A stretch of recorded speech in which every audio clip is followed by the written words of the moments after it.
Sejam todos bem-vindos a mais um audiobook do nosso canal. É uma alegria poder receber vocês.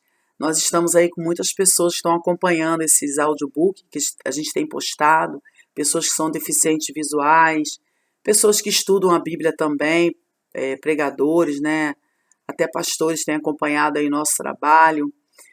Tem alguns pastores que eu conheço, tem muitos livros. Gente, eu estou com muitos livros aqui inéditos que não tem ainda no YouTube, muita novidade no nosso canal. Já quero pedir para você que já é nosso inscrito, mas não tem a notificação aí ativada, ativa a notificação para você não perder nenhum conteúdo, viu?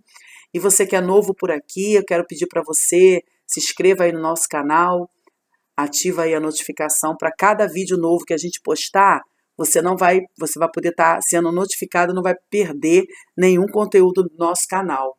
Amém? Curte nosso vídeo, gente, comenta, compartilha para mais pessoas, irmãos aí da sua igreja, compartilha aí nos grupos, para que nosso canal possa continuar crescendo, a gente vai cada vez mais poder estar aí enviando mais conteúdo para vocês, viu? Porque a sua participação vai estar sinalizando para mim que esse trabalho está valendo a pena, que esse trabalho não está sendo em vão. Então, quando a gente tem um trabalho de estar narrando aqui, lendo, né? A gente força a nossa vista, fica com a coluna doendo, a gente investe todo um tempo. E aí tem poucas visualizações, poucas curtidas, não tem nenhum comentário. A gente tem hora que fica assim, meu Deus, parece até que as pessoas não estão, mas a gente sabe que as pessoas estão acessando, né? O problema é que as pessoas esquecem, mas eu quero pedir para você encarecidamente, nos ajude aí, seja também um parceiro do nosso canal, viu? Se puder enviar uma oferta para nos ajudar aí, a gente tem muitas coisas que precisamos comprar, isso vai possibilitar a estrutura melhor, um microfone, facilita a gente não ficar forçando tanto a voz. Tem muitos equipamentos que a gente está precisando. Dê uma olhadinha na descrição do nosso vídeo, que a gente sempre deixa lá na descrição lá a relação dos itens que a gente está precisando. Aí você vai poder ver o que você pode nos ajudar, de repente. Você tem um desses itens aí que pode estar doando para a gente ou enviar um Pix para a gente poder estar comprando. De um jeito ou de outro, se você puder nos ajudar, pode ter certeza que Deus vai te abençoar. Você vai ser muito honrado, viu? Deus não vai pedir nada que você não tenha e Ele não vai pedir nada que Ele já não tenha uma colheita para você lá na frente. É assim que funciona a lei da semeadura. Tá bom? Então vamos aí para a continuação. Nós estamos aí na Carta aos Romanos. Estamos no capítulo 3 ainda, a doutrina da santificação. Nós estamos na parte 7, a ardente expectação pela santificação. Nós paramos aqui no subponto 4. Nós vamos continuar a leitura. Quero pedir desculpa para vocês, a gente tem que fazer essa introdução, né? Toma um pouquinho de tempo, não tem jeito, mas é importante que a gente faça essas considerações iniciais para que você possa estar se localizando. Vamos lá. Subponto 4, né? A razão da nossa esperança. Carta aos Romanos, capítulo 8, verso 24 a 26. No versículo 24, Paulo levanta uma contestação dizendo: porque o que alguém vê, como o esperará? A contestação é respondida no versículo 25. Mas se esperamos o que não vemos, com paciência o esperamos. A esperança se baseia na fé e, sem fé, é impossível agradar a Deus. Livro de Hebreus, né? Capítulo 11, verso 6. A fé é a certeza, a convicção, a evidência daquilo que se espera. A esperança é a expectação das coisas que se não veem. A fé é a progenitora da esperança. Portanto, nossa esperança tem fundamento nas promessas da glória futura. Agora nós vamos para a parte 7. Eu não sei se eu falei anteriormente. Aqui está a parte 7. Mas aqui também está a parte 7. Eu não sei se isso aqui foi erro do autor, gente, mas tá aqui, parte 7, a anterior que eu li, né? No audiobook anterior, a ardente expectação, mas aqui está a parte 7 de novo. Não entendi nada. Vamos lá. a Trindade divina na obra da santificação. Carta aos Romanos, capítulo 8, versículo 26 ao 34. Nestes versículos, Paulo apresenta a Trindade divina empenhada em ajudar o crente na sua esperança. O capítulo 8 conduz o crente no caminho da santificação pela operação do Espírito Santo. Apresenta todos os obstáculos que se deparam com o crente. Coloca o crente no campo de luta espiritual e dá-lhe as armas espirituais para lutar e, finalmente, apresenta-lhe a razão dessa luta, aconselhando-o e orientando-o em toda a sua jornada cristã. Subponto 1. O Espírito intercede em nós. Aí está aqui, Romanos 8, 26 e 27. Esses dois versículos mostram a missão do Espírito dentro do crente, trabalhando a seu favor. Ele ajuda as nossas fraquezas. A que se referem as nossas fraquezas? Refere-se às nossas limitações temporais neste corpo mortal, sujeito à natureza pecaminosa. Enquanto estivermos enclausurados dentro deste tabernáculo, que é o corpo terreno, somos sujeitos às fraquezas da carne. Por isso, o Espírito Santo habita dentro do crente para ajudá-lo nas suas fraquezas. A ajuda do Espírito dentro de nós é representada pela sua intercessão. A quem ele intercede? A Deus Pai e a seu Filho Jesus Cristo. Subponto 2. O Filho intercede por nós. Agora já vamos para o Romanos capítulo 8, verso 33 ao 34. Nestes versículos está a defesa e também a proteção contra qualquer possibilidade de acusação ou condenação aos crentes, dizendo: quem tentará acusação contra os escolhidos de Deus? A resposta vem segura e taxativa. É Deus quem os justifica. Romanos 8, 33. Nos dias da igreja primitiva, muitos inimigos se levantaram contra ela, principalmente contra o ensino cristão. Os judeus legalistas e muitas religiões pagãs negavam a possibilidade da justificação pela fé. Porém, Paulo os contesta, dizendo: é Deus quem os justifica. No versículo 34, o apóstolo argumenta a razão da obra expiatória de Cristo, respondendo à indagação: quem os condenará? E reafirma ainda mais, dizendo: é Cristo que morreu, ou antes quem ressuscitou dentre os mortos, o qual está à direita de Deus e também intercede por nós. Gente, eu amo esse texto. Meu Deus, que coisa maravilhosa. Vamos continuar.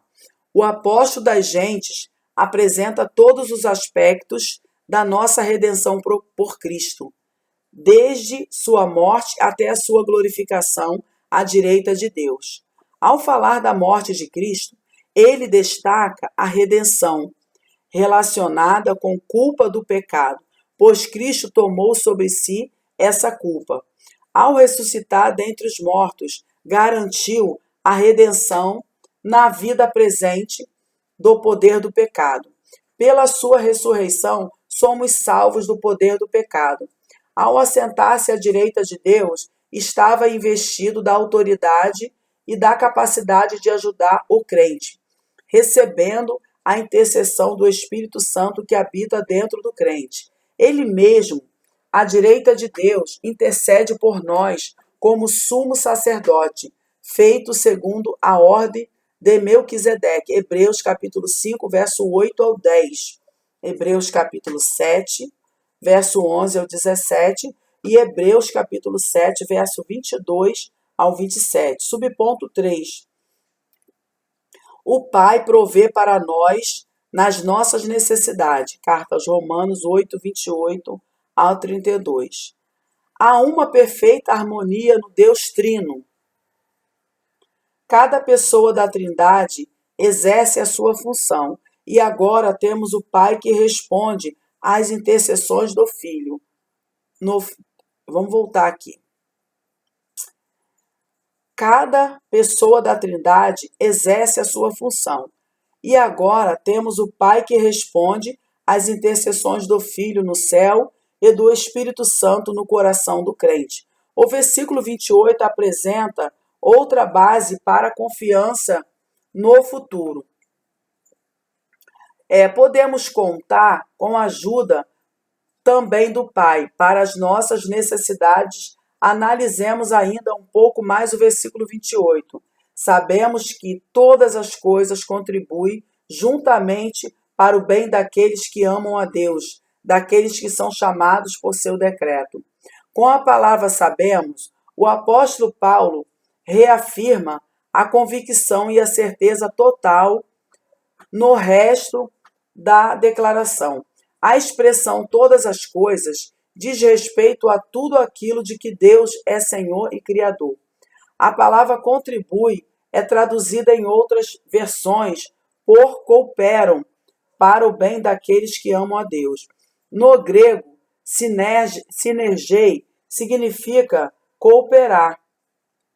Voltando ainda ao mesmo versículo, com a expressão todas as coisas, entendemos que se pode referir a todas as coisas que Deus pode manipular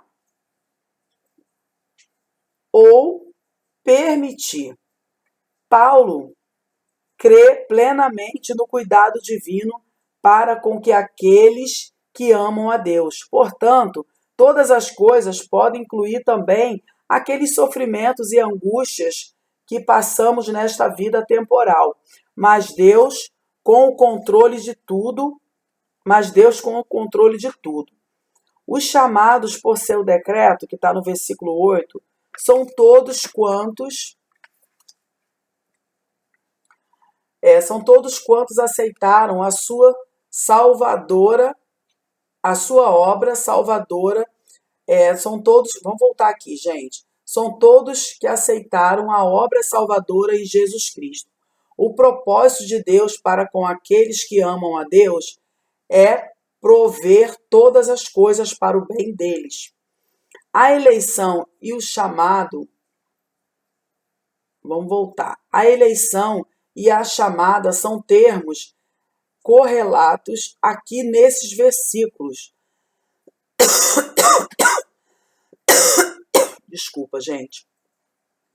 O versículo 29 começa declarando que os chamados por seu decreto, do versículo 28, são os que dantes conheceu, por isso foram predestinados, separados, para serem conforme a imagem do seu Filho.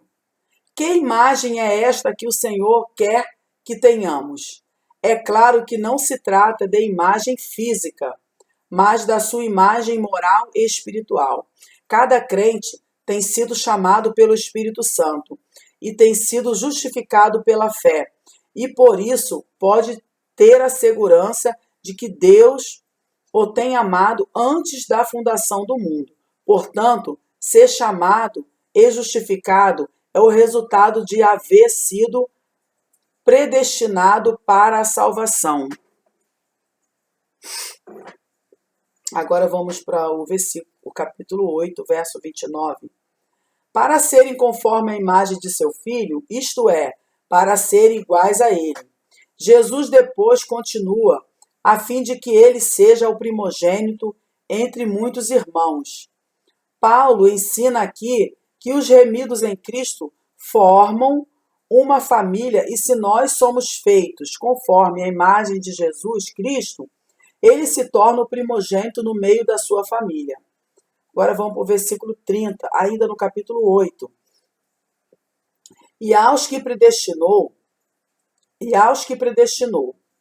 A predestinação diz respeito a todos quantos aceitaram a Cristo e se refere a uma seleção da presciência divina. 1 Pedro capítulo 1, verso 2. Deus é soberano em sua vontade, mas não é injusto e parcial. Ele trata aos que predestinou como aqueles que foram chamados, justificados e glorificados. Por Jesus Cristo, todos os homens têm a oportunidade igualmente de se salvarem, mas a maioria rejeita obstinadamente a salvação oferecida por Deus. Mas os que foram chamados, convidados e aceitaram a chamada, o Senhor Jesus concedeu-lhes a justificação, porque creram nele. Romanos capítulo 8, verso 24 ao 28. 24 e 28.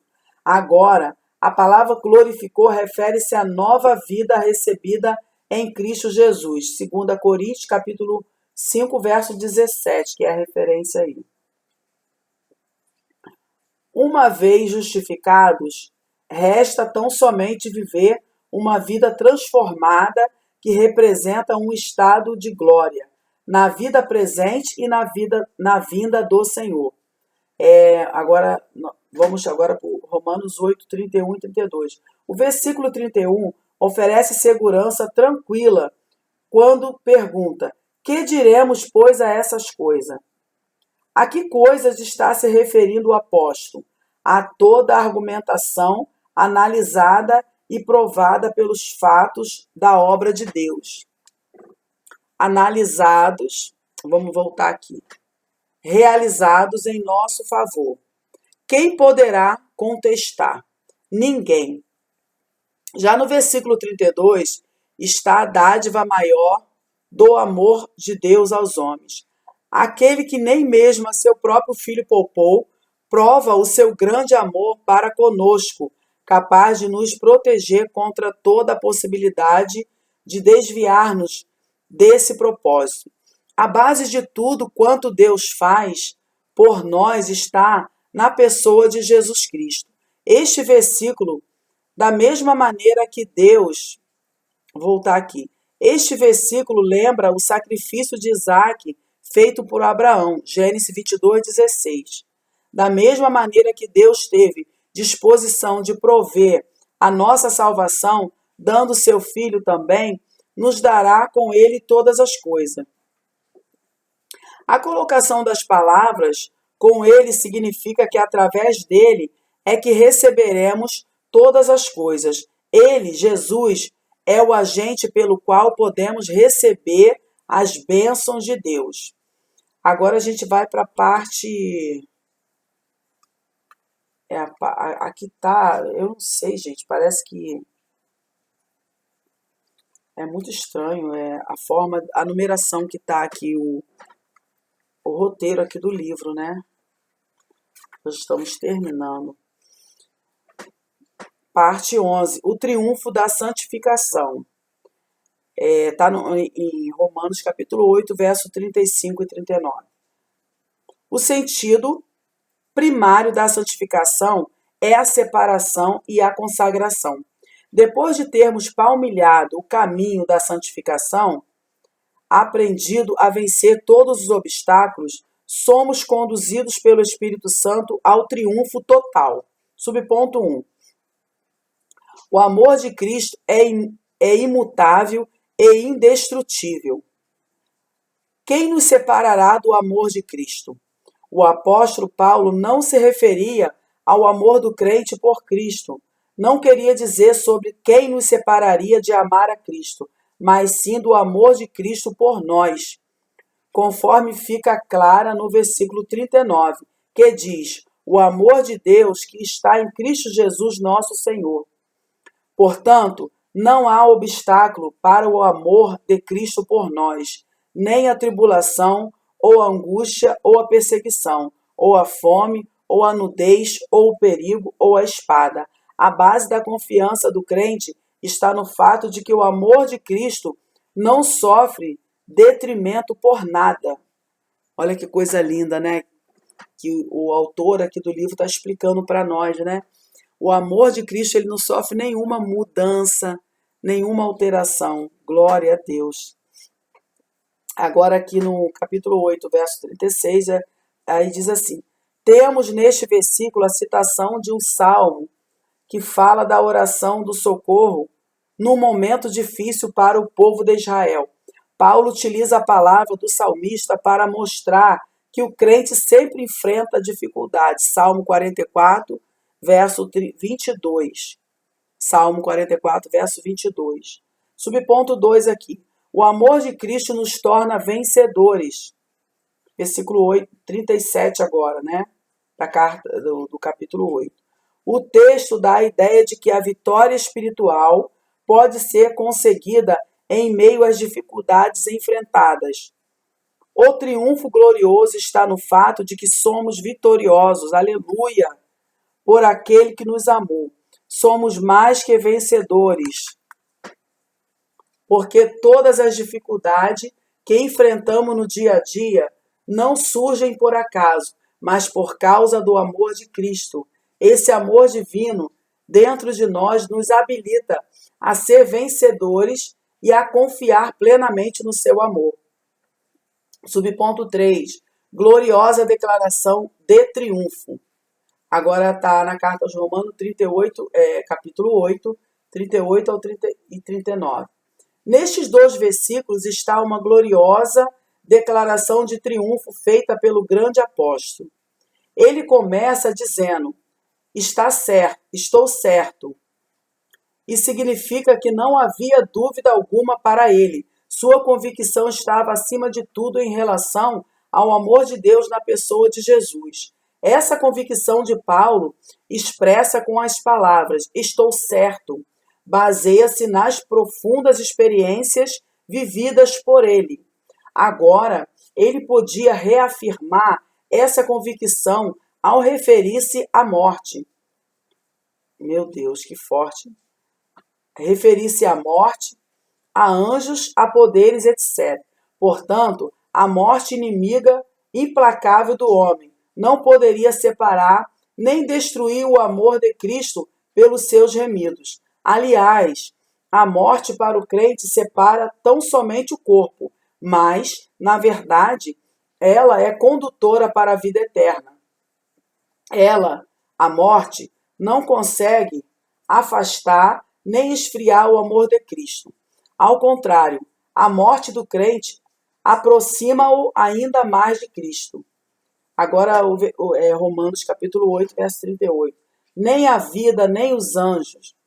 Quando se refere à vida, entende-se que as coisas próprias da vida terrena, por mais negativas e desagradáveis que sejam, não podem afetar em nada o amor de Cristo quando se refere aos anjos. Paulo alude aos poderes angelicais existentes, bons da parte de Deus, não interfere. Deixa eu voltar aqui, gente. Quando se refere aos anjos, Paulo alude aos poderes angelicais existentes, bons e maus, que exercem atividades em toda a criação. Os anjos da parte de Deus não interferem em nada fora dos desígnios de Deus. Porém, os anjos caídos tudo sofrem para perturbarem as relações entre Deus e o homem. O apóstolo Paulo diz que nem os anjos ou principados. É preciso notar que anjos, principados e poderes estão intimamente relacionados. Nem o presente, nem o porvir, quanto aos obstáculos do presente século, não podem afetar esse amor divino. O presente refere-se à vida atual, com suas atrações e laços. Porém, quando fala do porvir, ele está apontando para o futuro, para a vida além túmulo.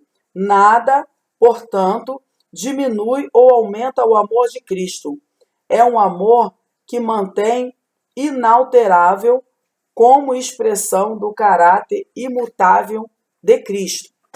Agora aqui, Romanos 8, 39, a gente vai estar lendo aqui a última parte desse capítulo 3, já vamos estar terminando, e hoje a gente está passando um pouquinho do nosso tempo, não tem problema, porque a gente, é natural que alguns audiobooks, vai ter assim, parte 1, parte 2, mas alguns vão ter mais tempo ou menos tempo, porque nesse caso aqui eu preciso fechar, né, o capítulo 3, então a gente já foi direto. Vamos lá. Gente, vocês não têm noção que horas são. São 2h38 da manhã que eu estou aqui terminando a leitura. Eu já estou aqui caindo de sono, mas glória a Deus. Glória a Deus que Ele está me sustentando. Vamos lá. Nem a altura, nem a profundidade, diz F.F. Bruce. Romano é o livro que ele criou, né? Um autor aqui, escreveu também a Carta aos Romanos, né? Fez aqui o seu comentário. Romanos, introdução e comentário, na página 147. Aí essa página aqui que eu tô lendo é desse livro, desse autor, tá? F.F. Bruce. De repente, se vocês quiserem acompanhar, pode pesquisar no Google, de repente vocês conseguem esse livro para quem tiver interesse, né? Tem até o número da página, deve ser muito bom também. Porque com certeza o Elianai Cabral, para ele estar comentando aqui, né, no comentário dele, ele é o autor desse livro, Carta aos Romanos, né? Então, se ele está fazendo menção, porque ele próprio deve ter esse livro em mãos. Vamos lá. Nada do que existe nas expansões do aspecto ou no transcurso do tempo, nada do que existe em todo o universo de Deus pode separar os filhos de Deus do amor do Pai, que lhes foi assegurado em Cristo. Notemos que as palavras deste versículo são indeterminadas, propositadamente, pelas quais podemos entender que nem a altiva e presunçosa sabedoria humana, nem os mais profundos abismos do pecado podem afetar, diminuindo ou aumentando o amor de Deus para conosco.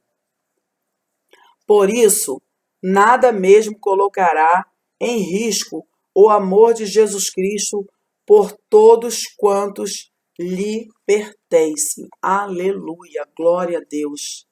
Então, nós terminamos aqui, irmãos, o capítulo 3, que é a doutrina da santificação. Eu já quero agradecer você que ficou comigo até agora.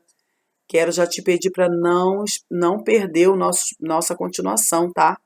Porque a continuação do audiobook nós vamos estar falando da doutrina da salvação em relação a Israel. É muito importante a continuação aí, vocês estarem acompanhando nossos próximos capítulos, né?